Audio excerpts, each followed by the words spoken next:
Hello and welcome to the EEPROM 9.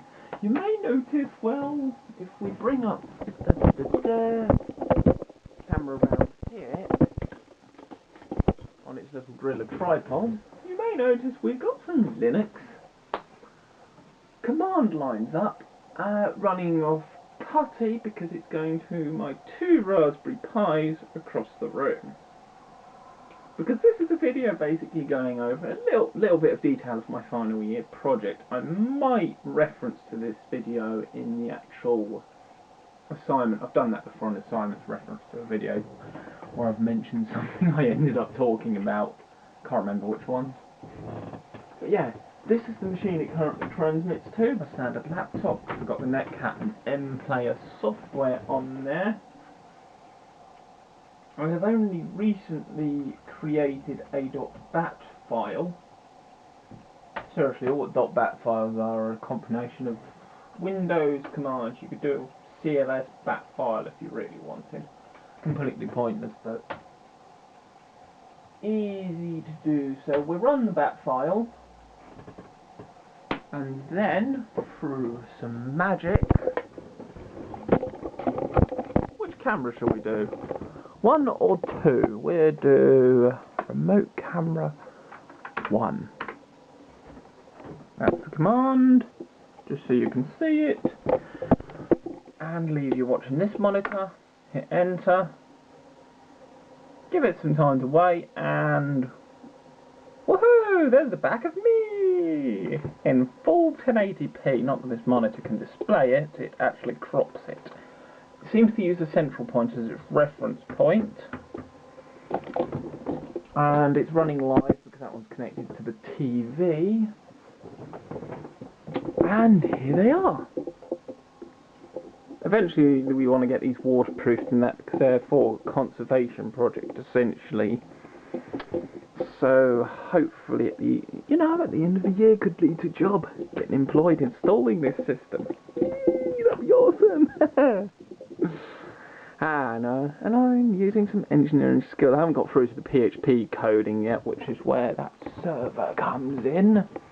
Not this machine, the grey machine with a PHP book sitting on top.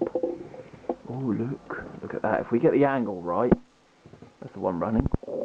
There we go. Hang on. Almost there. Oh, there we go. Beautiful. And we can also see some reasonable, roughly about 3 to 4 seconds worth of latency, but not a dropped frame. Silky smooth, which is what we like to see. Beautiful. Thumbs up. And so, we actually come to the actual hardware I'm using itself. Now, thanks to a bit of a miss-up from the seller of the original Wi-Fi adapters, who's in Poland. Been to Poland, visited Auschwitz when I'm there.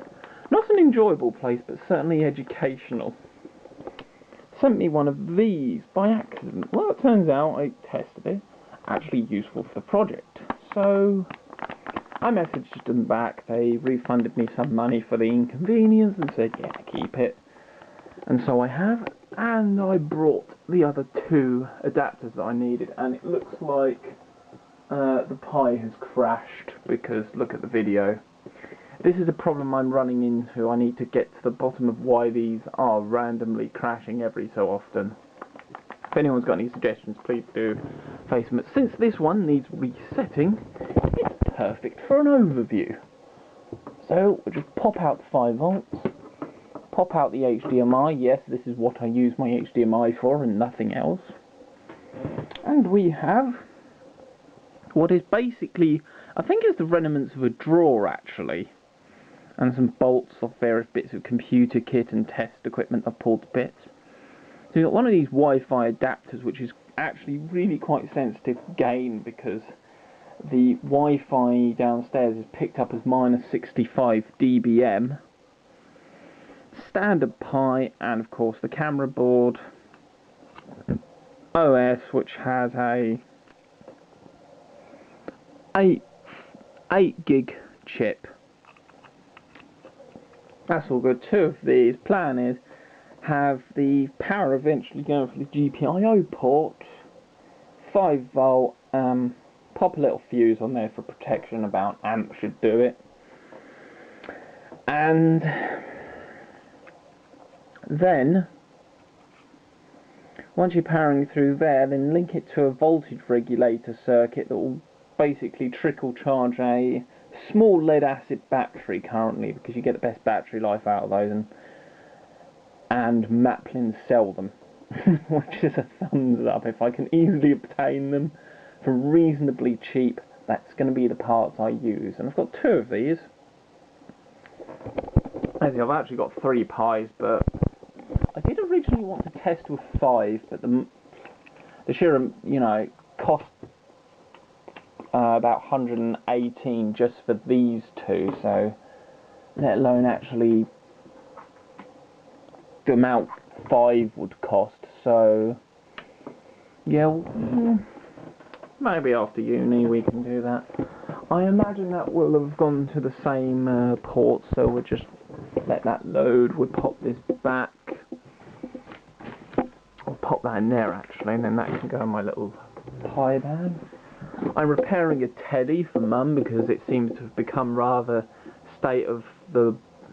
Well, her block got knocked off, quite literally. And she's a naughty nurse one, so it's a teddy bear with tits, essentially, which is an amusing thing for me. I find that delightfully entertaining. So as a backup, we're just... and then you'll see that one should come back. Is it coming back?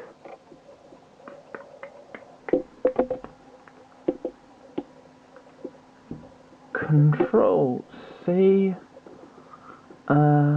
Nope. Okay, so whatever you press, it will terminate it. Okay, so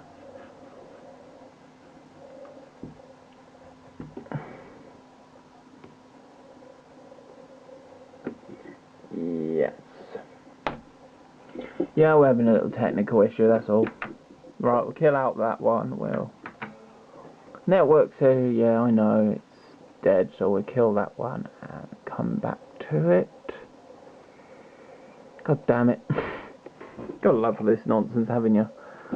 192.168.1. That was 67, so this one's 60... 97, 96, I think. Have I got it? Yes, excellent. Router's given it that. This is all coming off of BT Home Hub, and this is all private addressing. So this isn't actually the external IP addresses. And from 93. This is the IP address the router likes to give this computer. Don't ask me why. It just does. Despite the fact it's not actually programmed to do any of that, so that's us logged into that. I suppose the HDMI cable is useful to have in just for sort of reference that you know it's working.